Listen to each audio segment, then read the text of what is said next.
कृष्ण जय जय राम कृष्ण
सुंदर ते ध्यान उभे विटे वरते ध्यान उभे विटे सुंदर ते ध्यान उभे विटे वरते ध्यान उभे विटे वरे जगतावरे ठेवूनिया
कल्पांती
हे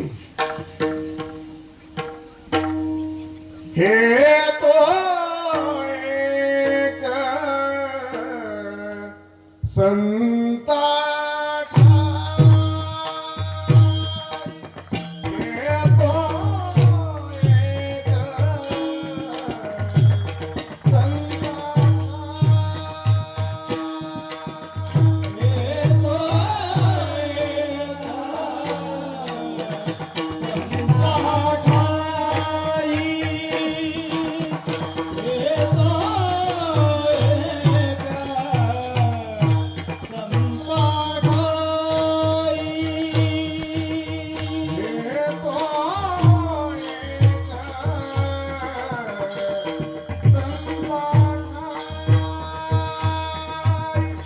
हे तो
काय म्हणतात महाराज हे तो एक संता ठाई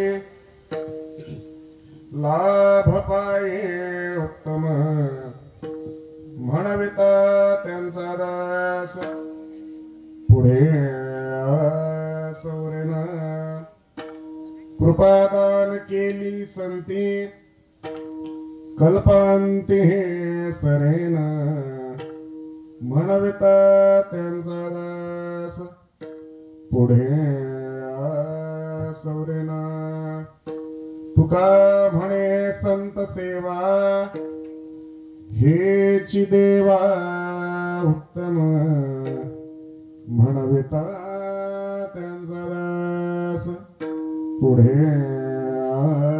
सौरना विठोबा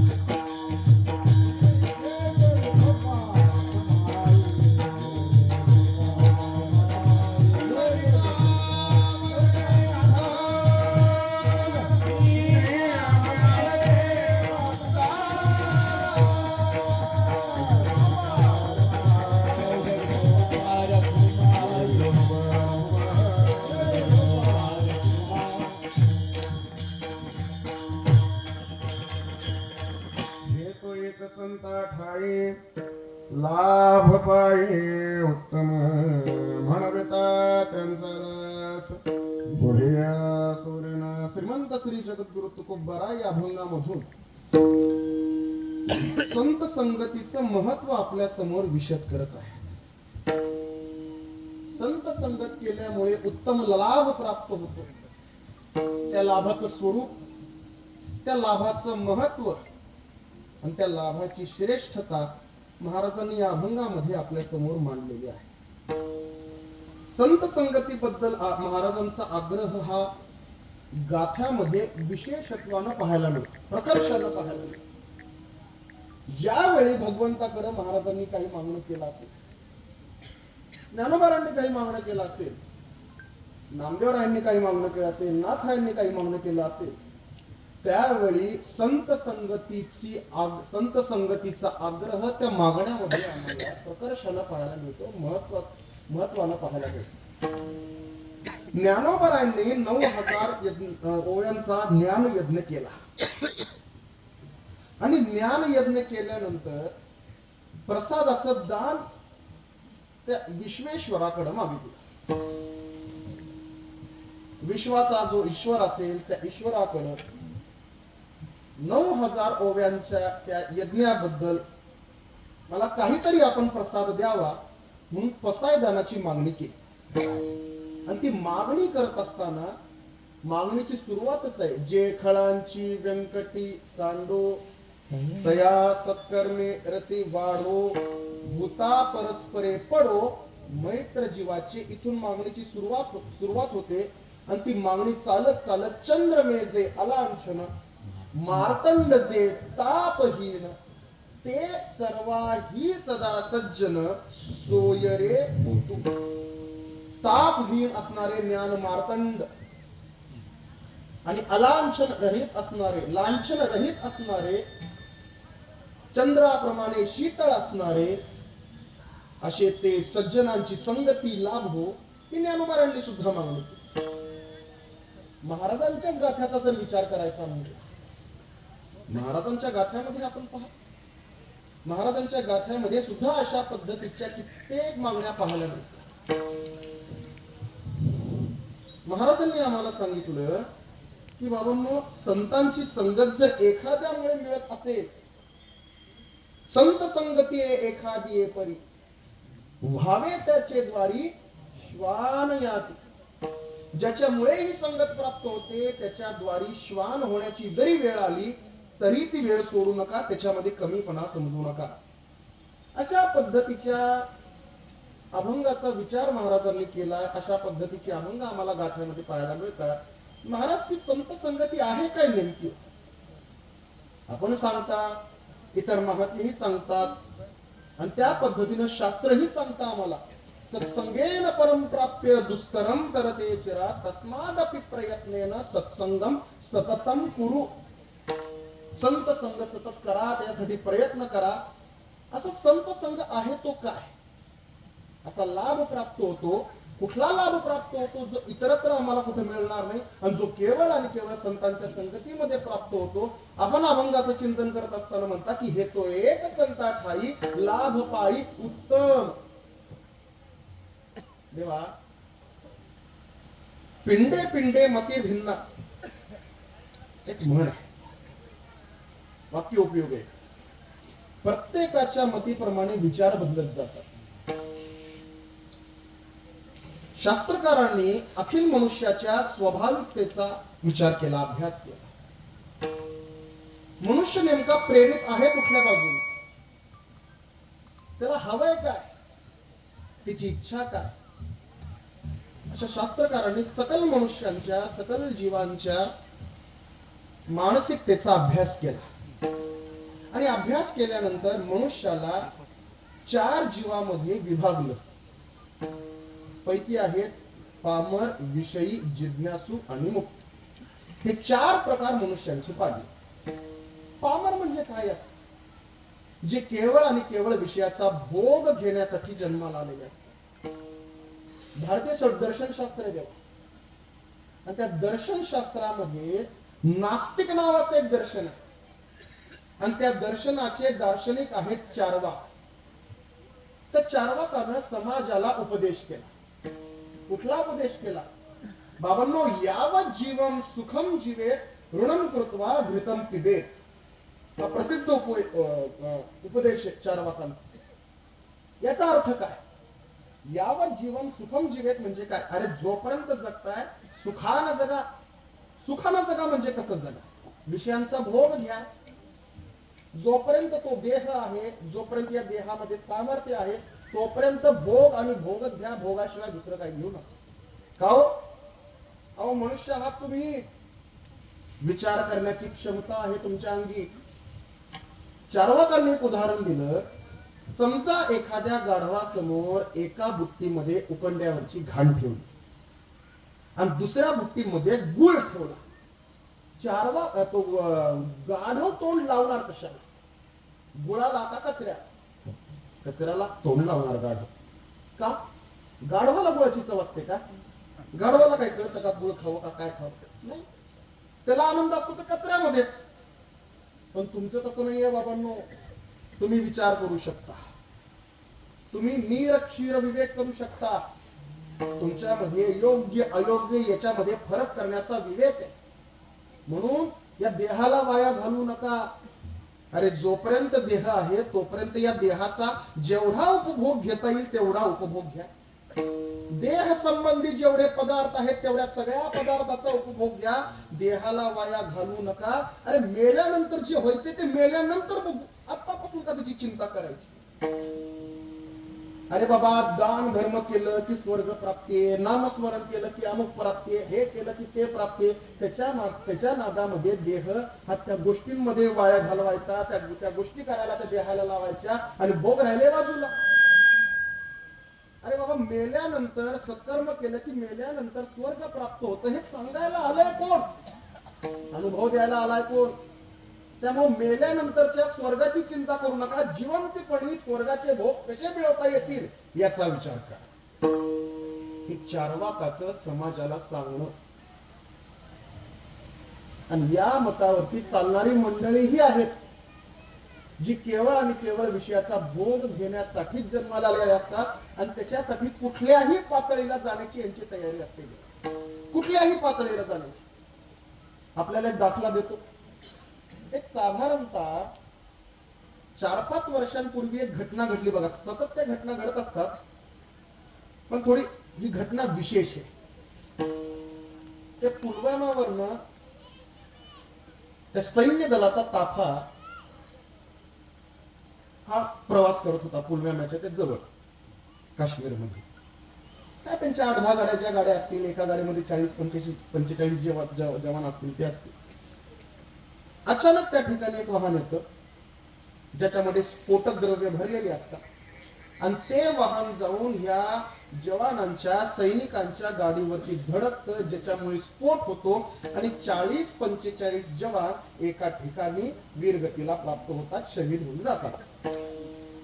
मला आता आपण फक्त एवढं सांगा की जवानांचा ताफा हा अमुक मार्गानं अमुक वाजता निघणार आहे हे काय वर्तमानपत्रामध्ये छापलं जातं का? या वेळेला या ठिकाणाहून ही जो लोक जाणारे आहेत हे काय छापलं जातं का? कळतं कसं? आपल्यातली काही द्रोही असतात जे काही ठराविक पैशांसाठी देशाबरोबर हा द्रोह करतात. कशासाठी करायचा असतो हा? त्या पैशासाठी. आणि मग ते पैसे मिळून काय करायचं असतं? काय नाही बाबा, मौज करायची, मजा करायची, अमुक करायचं, तमुक करायचं, गाड्या घ्यायच्या, घरं बांधायची, हे करायचं ते करायचं. म्हणजे त्या पैशाचं सुख भोगण्यासाठी देशाबरोबर द्रोहही करायचा पामर. अशा पद्धतीची माणसं असतात. कुठल्या स्तराला जातील, काय करतील, काही सांगता येत नाही. महाराजांचं प्रमाण आहे. महाराज म्हणतात अशा विचारांची माणसं जन्माला येतात किती आणि जातात किती याची गणती नाही. म्हणून महाराज म्हणतात पहा, मरती मेली नेणो मरती मेली नेणो मरते मेले नेणो किती मरते मेले नेणो किती मरती मेली नेणो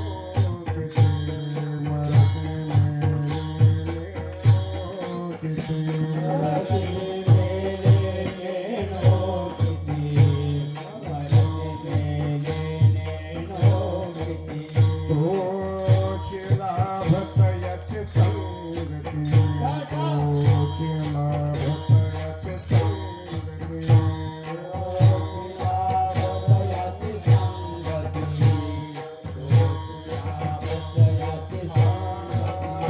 तोची लाभत याची संगती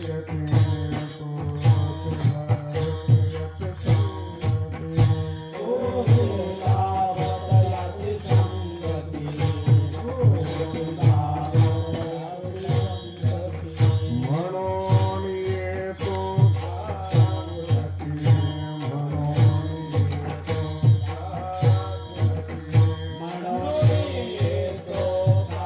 काकुलती म्हणून येतो काकुलती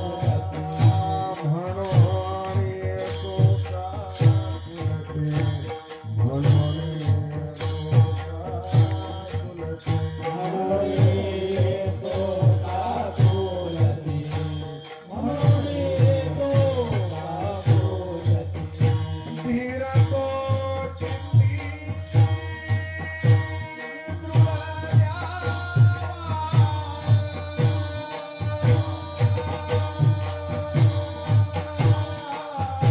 चित्ती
मरती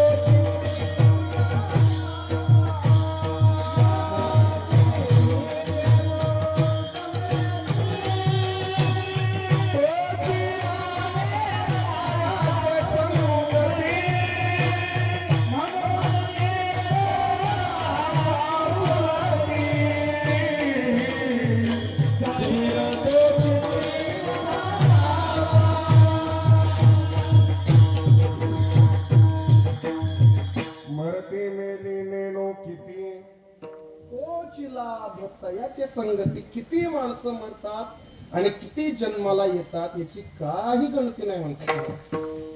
माग एकदा ज्यावेळेस आम्ही महाविद्यालयामध्ये शिकायला होतो त्यावेळेस सहज एक वाचनामध्ये गोष्ट आली होती.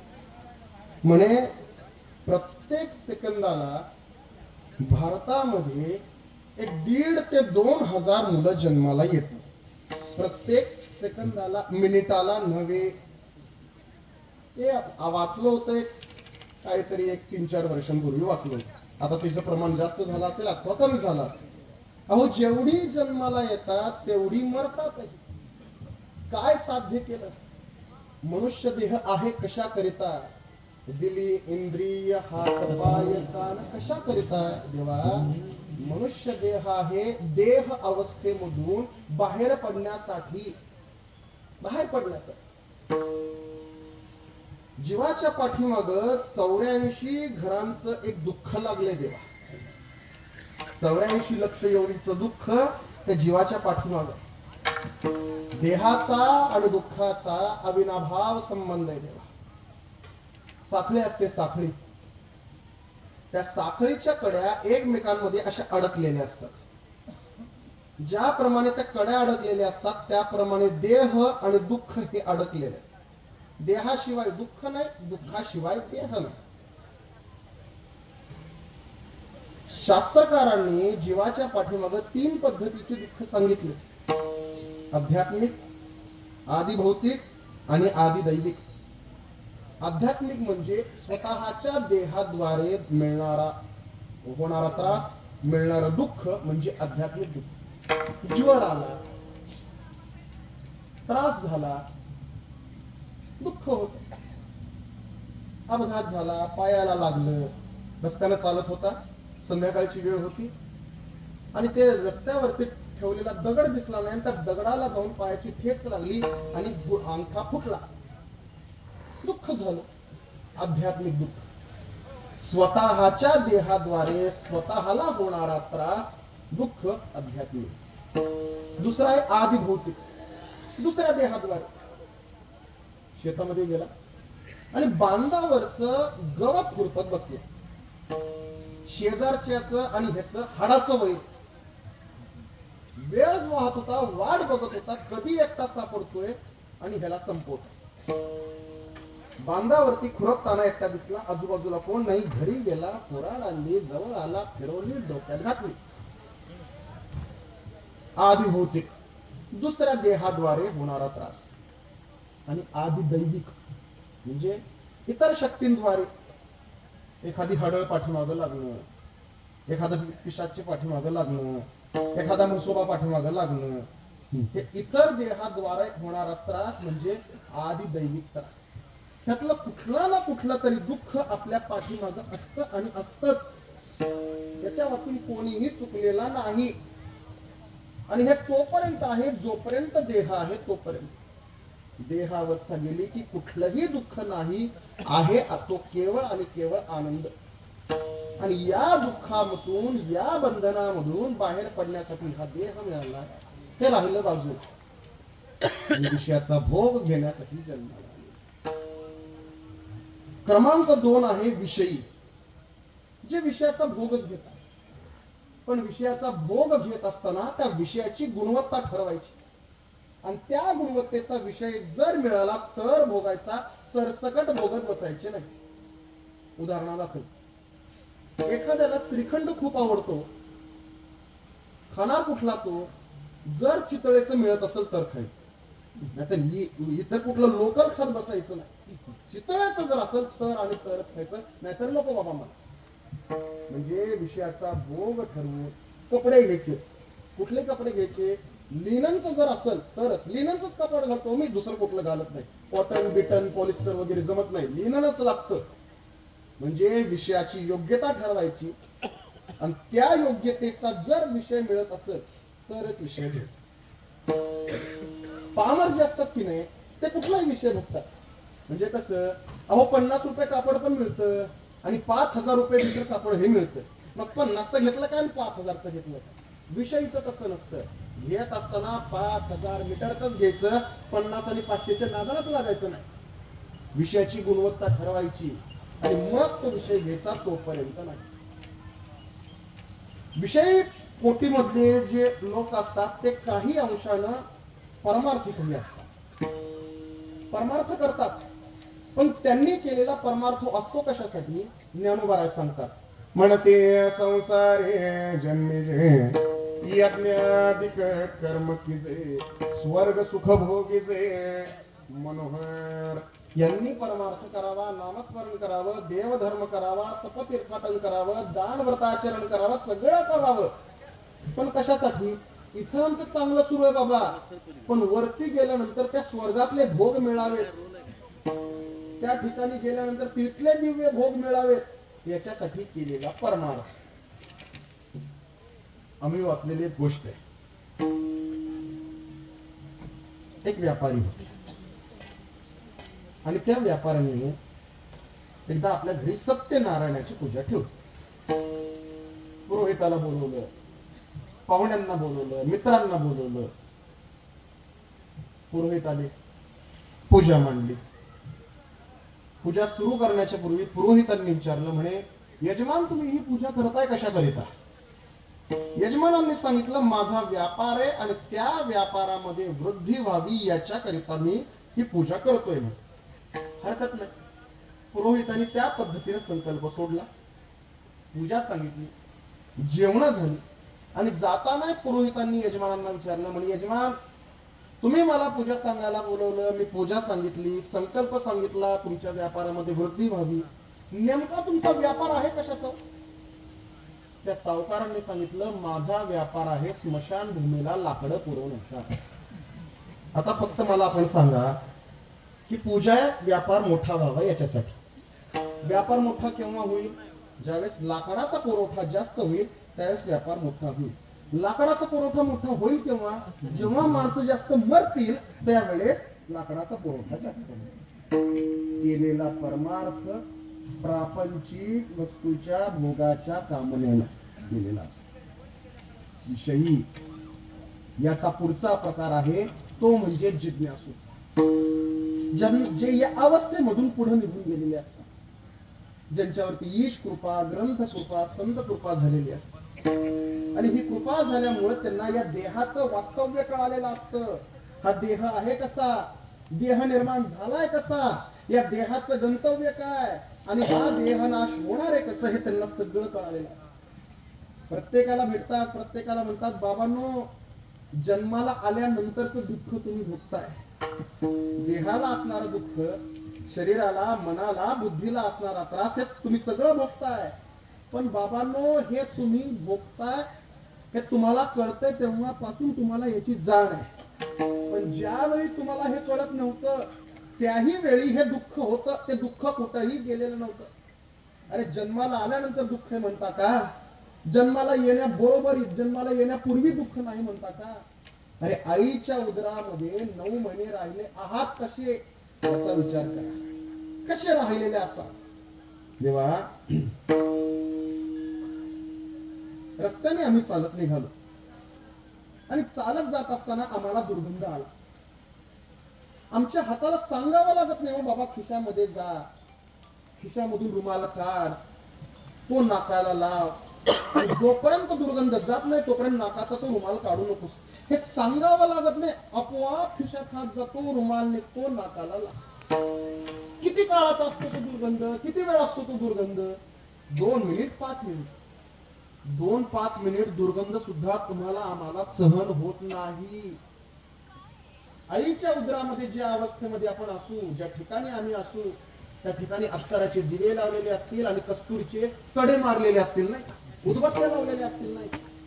अहो ज्या ठिकाणी आपण असतो त्या ठिकाणी मलमूत्र मांस असतं, त्याचं दुर्गंध काय असेल याची कल्पना करा. अहो कीर्तनामध्ये आम्हाला भुसलेच्या त्याची मांडीला मांडी लागलेली सहन होत नाही. म्हणजे काय सासूरवाडीमध्ये आलाय का, बागेमध्ये आलास का निवांत हातपाय पसरून बसायला?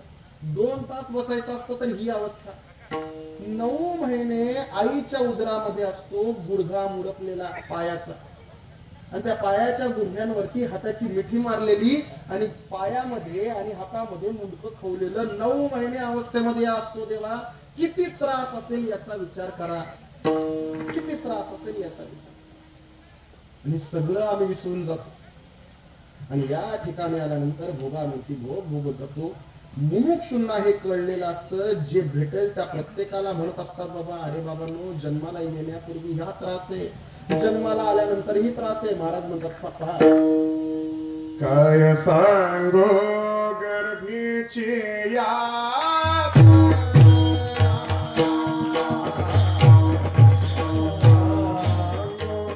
गर्भीची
दुःख आहे, जन्माला आल्यानंतरही दुःख आहे.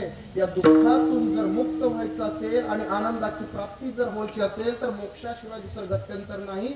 जो भेटेल त्या प्रत्येकाला विचार करत असतो, काही मी उद्धार पावेन, काही कृपा करेल नारायण. प्रत्येकाला विचारत असतात आणि दुःख मुक्त होण्यासाठी धडपडत असतात. एक प्रतिज्ञाबद्ध होऊन या ठिकाणी आलेले असतात.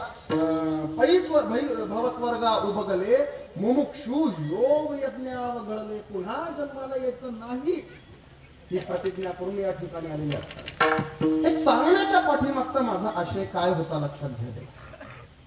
मुमुक्षु असेल, विषयी असेल, पामर असेल, ह्या तिघांच्या दृष्टीनं लाभ आहे तो वेगवेगळा आहे. विषयाच्या प्राप्तीमध्ये, श्रेष्ठ विषयाच्या प्राप्तीमध्ये आणि मुक्तीमध्ये तिघांना लाभ वाटतो तो वेगवेगळा. संत महात्मे असतात, त्या गोष्टीमधून बाहेर पडलेले असतात, ज्यांच्या ठिकाणी मुक्तीचंही बंधन राहिलेलं नसतं. सगळ्या कर्तव्यामधून मुक्त झालेले, स्वतःच्या छातीवरती हात ठेवून बिनधास्तपणे सांगणारे, काम नाही काम नाही झालो पाही रिकामा, कुठल्याही पद्धतीची अपेक्षा शिल्लक राहिलेली नसते. ते महात्मे, त्यांच्या संगतीमध्ये जर गेलो तर कुठला लाभ होणार आहे, कशाची प्राप्ती होणार आहे, विषयाची प्राप्ती का मोक्षाची का मुक्तीची प्राप्ती. त्या महात्म्यांच्या संगतीमध्ये जर गेलो तर कोणाची प्राप्ती होणार. महाराज सांगतात, उजळले भाग्य आता अवघे चिंता संता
पद्मनाभ जोडेला संतांच्या संगतीमध्ये गेल्यानंतर देवा त्या पद्मनाभाची, त्या परमेश्वराची, त्या ईश्वराची प्राप्ती होते.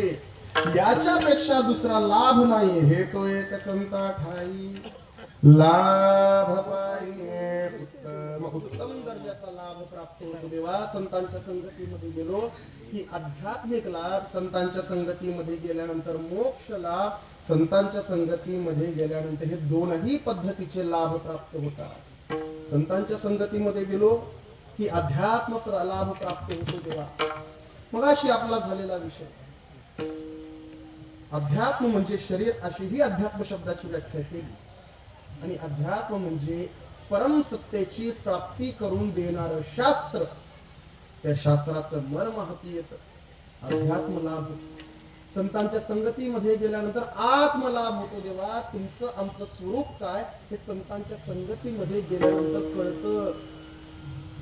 एखादा म्हणेल की आमचं स्वरूप कळवून घेण्यासाठी संतांची गरज काय? आम्ही कोण? आम्हाला ठाऊक. आम्ही कुठले? आम्हाला ठाऊक. आम्ही करतो काय? आम्हाला ठाऊक. आम्हाला करायचंय काय? आम्हाला ठाऊक. मग आत्मलाभ हा संतांच्या संगतीमध्ये होतो. आत्मलाभ म्हणजे स्वतःची माहिती, स्वतःचं ज्ञान संतांच्या संगतीमध्ये होतं. ते ज्ञान आम्हाला आहे ना, मग त्याच्यासाठी संतांच्या संगतीची गरज काय? तेव्हा आपल्या जवळ असणारं ज्ञान हे शरीर संबंधानं आहे, एवढं लक्षात ठेवा. शरीर जन्माला आलं कधी सांगता येतं, आलं कुठं सांगता येतं, आलं कुठल्या कुळामध्ये सांगता येतं, या देहाचं या शरीराचं नाव काय सांगता येतं, या देहाचं शरीराचं वय काय सांगता येतं. पण ह्या शरीराला चालवणार एक तत्व आहे ज्याला चैतन्य म्हटलं जातं. ते चैतन्य तत्व आलंय कुठून, ते आहे केवढं, निघालंय कुठं सांगता येत नाही. सांगता येत. हे शरीर स्वरूपानं जड आहे, स्वतः कुठलंच कार्य करू शकत नाही.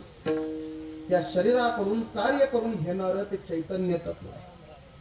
ज्याप्रमाणे पंखा घालवता, वारा घालणं हे पंख्याचं काम आहे. पण पंखा जर नुसता त्या भिंतीवरती लटकवलेला असला तर वारा घालू शकत नाही, निर्माण करू शकत नाही. वारा निर्माण करण्यासाठी त्याच्यामध्ये विद्युतचा प्रवाह असणं गरजेचं आहे. कळ दाबली, विद्युत प्रवाह प्रवाहित झाला की तेव्हा ते फिरतं आणि फिरल्यानंतर वारं निर्माण होतं. वारा घालतं पंखा हे खरंय, पण पंख्याला फिरवण्यासाठी विद्युत लागते. कार्य करतं, कर्म करतं शरीर हे खरंय, पण त्या शरीराला चालना देण्यासाठी आज चैतन्य तत्व असावं लागतं. नुसती शरीराची ओळख होऊन उपयोग नाही, त्या शरीराच्या आतमध्ये असणारं चैतन्य तत्व, त्याची ओळख ज्या वेळेस होईल त्यावेळी आम्ही कोण आहोत हे कळेल. आणि हे अगदी सहजपणे सांगतात. हे कळून घेण्यासाठी 2-2, 3-3 तप साधकांना गुरुच्या घरी राहावं लागतं, वेद्य अध्ययन करावं लागतं. आणि मग त्याच्यानंतर अपेक्षित आपले ते विचारा त्यांना आणि मग ते सांगतील काय आहे ते. 2-2, 3-3 तप ज्यावेळी गुरुसेवा घडेल त्यावेळी आत्मज्ञान प्राप्त होईल. देवा संतांच्या संगतीमध्ये गेल्यानंतर सहज कळतं कोण आहोत, सहज सांगतात. मी वासुदेव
विचारिता स्वरूपाला आहे तो हे ज्ञान संतांच्या संगतीमध्ये गेल्यानंतर कळेल देवा. आम्ही शाळेमध्ये असताना आम्हाला भाषेच्या पुस्तकामध्ये एक धडा होता देवा. जंगलाचा राजा सिंह एक दिवशी शिकार करण्यासाठी बाहेर पडतो. तर आपल्या थाटामध्ये, आपल्या नादामध्ये, आपल्या मस्तीमध्ये तो जंगलाचा राजा चालला, त्या डौलामध्ये तो चालला. त्याला माहित नाही की आपलं पोर, आपलं बछडं आपल्या पाठीमागून येत आहे म्हणून. ते निघालं होतं आपलं पुढं, ते बछडे ह्याच्या पाठीमागून. अहो सिंहाचा असू द्या नाहीतर माणसाचा असू द्या, ते खेळत बावडत येणं त्याचं काम. पाणी साठलेलं दिसलं की त्याच्यामध्ये उडी मारत बस, एखादा फुलपाखरू दिसलं की त्याच्या पाठीमागं धावत बस. खेळाच्या नादामध्ये बाप पुढं निघून गेला ते पोराला कळलं नाही.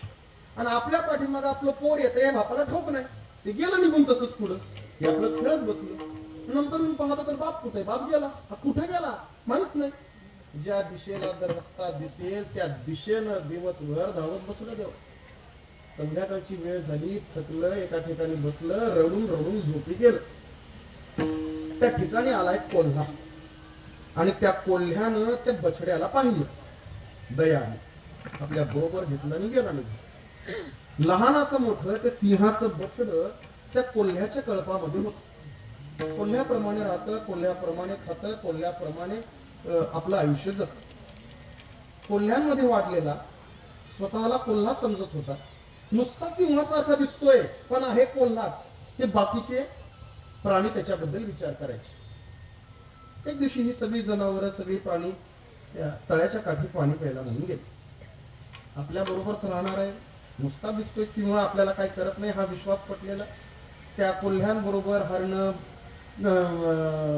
हत्ती बित्ती सगळे त्याच्या बरोबर असायचे. त्यांच्या बरोबर हा राहायचा. पाणी प्यायला गेले आणि तळ्यामध्ये पाणी पित असताना तळ्याच्या दुसऱ्या काठाला दुसरा सिंह आला. आणि त्या सिंहाला पाहिल्यानंतर मात्र हे सगळे प्राणी घाबरले आणि धावू लागले. आता हे बाकीचे धावतात म्हणल्यावर हा सिंहासारखा दिसणारा हा सुद्धा त्यांच्या पाठीमागे धावू लागला. सिंहाला कळणार, अरे बाबा सिंहासारखा सिंह दिसतोय, कोल्ह्याच्या कुत्र्याच्या पाठीमागे का पळायला लागला. म्हणून त्या काठावरनं या काठावर त्याला अडव, थांब थांब, का पळतोस, का पळतोस म्हणजे हे पळतात म्हणून मी पळतोय. अरे ते मला घाबरून पळतोय, मी पण तुला घाबरून पळतोय, तू का मला घाबरतोयस. अरे का म्हणजे तू सिंह आहेस, मग तू मला मारशील, मला खाशील म्हणून तुला घाबरतोय पळतोय. म्हणे मी सिंह आहे तर कोण, तू कोण आहेस. म्हणे मी कोल्हा आहे. कोण म्हणाला तुला कोल्हा आहेस. अरे कोल्ह्यांमध्ये लहानाचा मोठा झालो, कोल्ह्यांमध्ये राहतो, कोल्ह्यांप्रमाणे वागतो. तो दुसरा सिंह त्या पहिल्या सिंहाला घेऊन त्या तळ्याच्या काठी येतो. पाणी स्थिर होऊ देतो, प्रतिबिंब पाण्यामध्ये पाहायला लावतो आणि सांग म्हणे ह्यातला तू कोण आहे आणि मी कोण. हा पाहू लागतो. अहो जशी त्याची आयाळ तशी ह्याची आयाळ, जशा त्याच्या मिशा तसे ह्याच्या मिशा, जसा त्याचा रंग तसा ह्याचा रंग. हा म्हणू लागतो अरे ह्यातला तू कोण आहे मी कोण आहे मला सांगता येईना, मी तुझ्यासारखा दिसतोय. मग तू जर माझ्यासारखा दिसत असशील आणि मी जर सिंह असेल तर तू कोण आहेस. मग मी पण सिंह, कशाला कोल्ह्या कुत्र्यांबरोबर आपण, चल माझ्या बरोबर म्हणून त्याच्या पाठीवरती काप फाटकन लिहिलं. काल्पनिक कथा आहे देवा, काल्पनिक कथा. पण या कथेच्या पाठीमागचं वर्म काय, सांगण्याचा उद्देश काय लक्षात घ्या. कोल्ह्यांमध्ये राहून सिंह असणारा स्वतःला कोल्हा समजतो देवा. स्वरूपानं आम्ही ब्रह्म आहोत, संसारामध्ये आलो स्वतःला संसार समजू लागलो. आम्ही संसार नाही, संसारिक पदार्थही आम्ही नाही. आम्ही आहोत कोण, अहम ब्रह्मास्मि. आम्ही आहोत कोण, ते वासुदेव तत्व. जगद्गुरु शंकराचार्यांनी अर्ध्या श्लोकामध्ये सांगितले, जीव ब्रह्म न अपरहा. जीव आणि ब्रह्म वेगळे नाही, एक हरी आत्मा. जीव आणि शिव सम आहे, जीव शिव सम एक हरी आत्मा आहे. आम्ही भिन्न नाही, असायला एकच आहोत. हे ज्ञान संतांच्या संगतीमध्ये होतो. संतांच्या संगतीमध्ये गेल्यानंतर मोक्षाची प्राप्ती होते देवा. ज्याच्यासाठी योगी मुनी, ऋषी मुनी, महात्मे धडपडतात, ज्याच्यासाठी साधक साधना करतात, आणि जे सुख तुम्हाला पाहिजे ते सुख अविनाशी स्वरूपाने ज्या ठिकाणी मिळणार आहे ते ठिकाण म्हणजे मोक्ष. आणि तो मोक्ष संतांच्या जवळ सिद्ध आहे.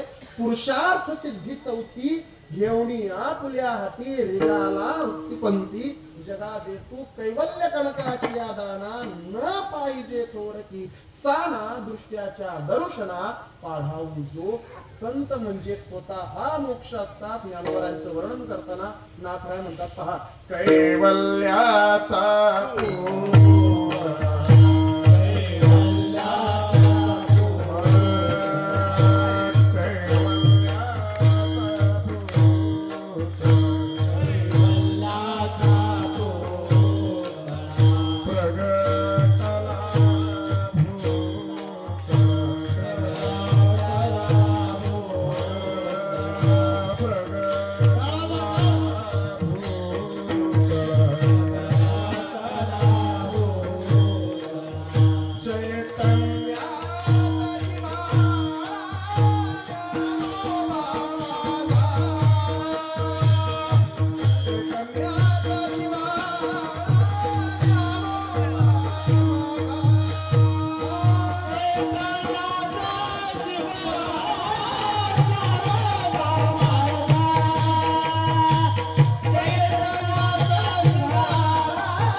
चैतन्याचा जिव्हाळा ज्ञानोबा माझा स्वतः सिद्ध मोक्ष रूप असतात, मोक्ष स्वरूप असतात. त्यांच्या संगतीमध्ये गेल्यानंतर हे लाभ प्राप्त होतात. म्हणून महाराज म्हणतात की आयुष्यामध्ये उत्तम लाभ जर हवा असेल तर संतांच्या संगतीमध्ये मिळतो. बाबांनो, संतांच्या संगतीमध्ये जा, संत महात्मे कृपा करतील. हे तो एक संता ठाई लाभ पाये उत्तम म्हणविता त्यांचा दास पुढे सोरेना हा फळवणी फळवणी बोला पुन्हा मळखाली.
दास पुढे उरेल.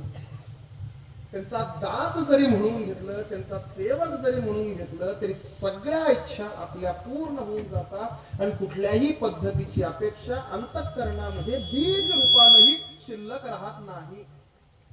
शिल्लक राहत नाही. आपल्या सर्वांना ठाऊक आहे देवा, प्रसिद्ध प्रमाण आहे, श्रुत प्रमाण आहे, जन्म घेणे लागे वासनेच्या संगी. ज्या पद्धतीची वासना असेल त्या पद्धतीचा जन्म घ्यावा लागतो हे आपण सर्व जाणून आहोत. उत्तर भारतामधील संत रोहिदास नावाचे एक संत होऊन गेले, सिद्ध महात्मा, सिद्ध पुरुष. पूर्वजन्मामध्ये साधना करून अवस्था प्राप्त करून घेतली. पण एक अडचण झाली. एक जोडपं यांच्या सेवेला नित्य असायचं, नवरा बायको. आणि त्या जोडप्यांनी आपल्या गुरूंना म्हणून एक वाहना भेट दिलेली, एक चप्पल तयार करून भेट दिली की याचा आपण वापर करावा म्हणून कुठेही जाताना. मग त्यांनी ती घेतली. त्या अवस्थेवरती प्राप्त झालेली काय गरज आहे, ज्यावेळेस गरज लागेल त्यावेळेस बघू, काय करत आहे ज्यावेळेस बघू. जोपर्यंत चालत फिरत होते तोपर्यंत त्याचा उपयोग झाला नाही. आश्रमामध्ये देवळीमध्ये ती ठेवलेली चप्पल वाहन त्यांचा शेवटचा काळ अंथरुणावर वरती पडून राहिली. ज्या ठिकाणी यांना झोपवलेलं होतं समोरच्या देवळीमध्ये, समोरच्या भिंतीच्या देवळीमध्ये ती वाहना असायची. आणि झोपताना उठताना समोर ती वाहना नित्य त्यांना दिसायची. ती चप्पल पाहिली, ती वाहना पाहिली की लगेच यांच्या डोक्यामध्ये विचार, माझ्या शिष्यानं मला ती चप्पल भेट दिली, वाहना भेट दिली आणि मला वापरणं झालं नाही, त्याला काय वाटत असेल. अंत समय देवा, हा विचार काय यांच्या अंतःकरणामध्ये राहिला. पुढचा जन्म घ्यावा लागला आणि तोही चर्मकाळाच्या कुळामध्ये रोहिदास म्हणून. सिद्ध महात्मा जरी झाला तरीही त्याला हे भोगावं लागतं. वासना बीज रूपानं जरी राहिली तरीही त्याचं फळ आहे जन्म. त्याचं फळ आहे जन्म. बीज रूपानं राहिली तरीही ज्या पद्धतीनं वासना जन्म घ्यायला लावते देवा, त्या पद्धतीनं वासना मृत्यूही करते. महाराजांनी एक दृष्टांत दिलाय. महाराजांनी उदाहरण देताना असं सांगितलं की आपल्या घरामध्ये गुळ असतो. उन्हाळ्याच्या दिवसामध्ये त्याला थोडीशी उष्णता लागली, सूर्याची किरण पडली की तो गुळ वरून वितळतो, पातळ होतो, चिकट होतो. ती माशी जाऊन त्या गुळावरती बसली की तिचे पाय त्या गुळामध्ये रुततात. आणि त्या गुळावरती माशी बसलेली आपण पाहिली की तिच्या घडाला पकडतो आणि असं वरती पडतो. पाय इतके रुतलेले असतात त्या गुळामध्ये की हातामध्ये धड येतं पण पाय येत नाही. महाराजांनी सांगितलं, माशी मरण स्वीकारते पण गुळाला सोडणं स्वीकारत नाही. गोडपणे माशी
फडफडी अधिकाधिक ती माशी असते देवा, पकडल्यानंतर मुक्त होण्यासाठी धडपड करते, फडफड जास्त करते, गुळाला सोडत नाही त्या पद्धतीनं अशा ज्ञानोबारायांनी भगवद्गीतेचा सार असणारा एक श्लोक आहे देवा.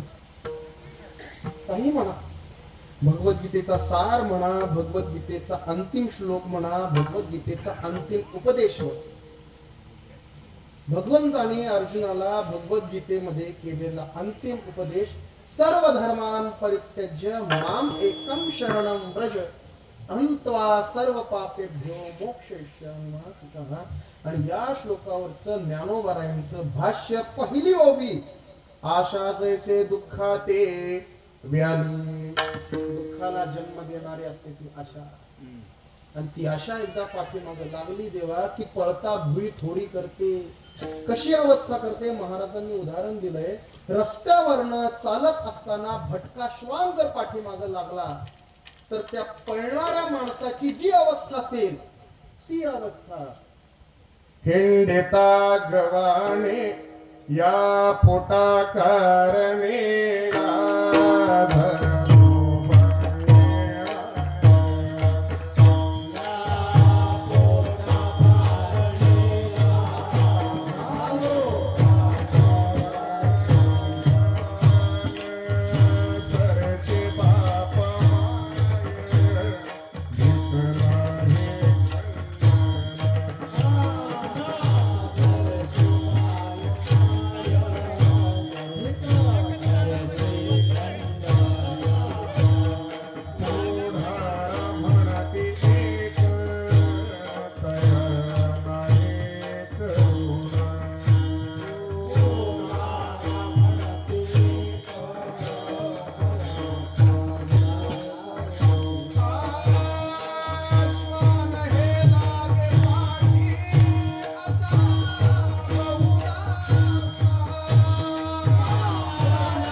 अधिक नाही खंडना पुढाला म्हणती एकतया नाही करुणा श्वान हे लागे पाठी आशा बहु दारुणा पाठीमाग श्वान लागल्याप्रमाणे अवस्था होते देवा पळता भुई थोडी कुठेही समाधान नाही संतांचा केवळ सेवक जरी म्हणून घेतलं पुढे आस, पुढे ना आशा शिल्लक राहत नाही कशामुळे असं राहत नाही काय करतात ते कृपा करतात म्हणजे नेमकं करतात काय अपेक्षा पूर्ण करतात का अपेक्षा होऊ नये ही अवस्था प्राप्त करून देतात तेव्हा अपेक्षाही पूर्ण करतात या संतांचे हे देणे कल्प करू हुणी तुने परिसा परिसा अनादपणे चिंतामणी हिंगणा आणि अशा अवस्थेवरती येऊन करतात देवा ज्या अवस्थेवरती स्वतः असतात कृपा कटाक्ष निहाळले आपल्या पदी वैसरले कुठलीही अपेक्षा शिल्लक राहत नाही आशा पाश संपून टाकतात बीज रूपाने सुद्धा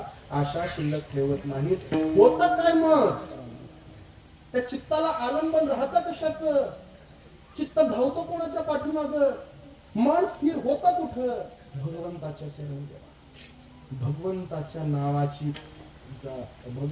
नावाचं प्रेम भगवंताच्या नामाचं प्रेम आपल्या अंतःकरणामध्ये निर्माण करतात त्यांची जी अवस्था असते मनाचा इंद्रियांचा सगळ्यांचा विषय तो त्यांचा झाला नारायण इंद्रियासह मनाचाही विषय नारायणाला करून टाकतात देवा भजनाची आवड नाम संकीर्तनाची आवड निर्माण करतात महाराज म्हणतात पहा कृपया केली संत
जीवानी प्रीत हे लावली कीर्तनी तुका चरणी जुळत असेल भगवंताच्या मार्गातले अंतःकरणामध्ये निर्माण करतात भगवंतातला आपल्या सर्व इंद्रियाचा ईश्वर करतात त्याची प्राप्ती करून देतात कृपा करतात केलेली कृपा ही एका व्यक्तीपुरती न राहता त्याच्या वंशजांवरतीही राहते आणि केलेली कृपा काळापुरती मर्यादित नसताना कल्पांतरापर्यंतही राहते हा लाभ संतांच्या सेवेमध्ये प्राप्त होतो महाराज म्हणतात हे तो एक संता ठाई लाभ पाहि उत्तम म्हणविता त्यांचा दास पुढे सौरेना कृपादान केली संती कल्पांती सरेना म्हणविता त्यांचा दास पुढे सौरेना नंतर महाराज म्हणतात अरे बाबांनो ईश सेवा आणि संत सेवा याच्यामधली उत्तम सेवा जर कोणती असेल तर तुका म्हणे संत सेवा हेची देवा उत्तम ज्यांच्या सेवेसाठी तोही वैकुंठाचा त्याग करतो आणि या ठिकाणी जो येतो संतांचे सुख झाले या देवा म्हणून सेवा करी त्यांची ते माझा काय कोण तो विचार वर्णावया पार महिमा त्यांचा संतांची सेवा करण्यासाठी तोही येतो तोही ज्यांची सेवा करतो ती उत्तम सेवा ती संत सेवा तो त्या म्हणे संत सेवा हेची देवा उत्तम म्हणवित त्यांचा दास पुढे आसवरेना कोण म्हणणार हा बाबा तुका म्हणे संत सेवा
आहे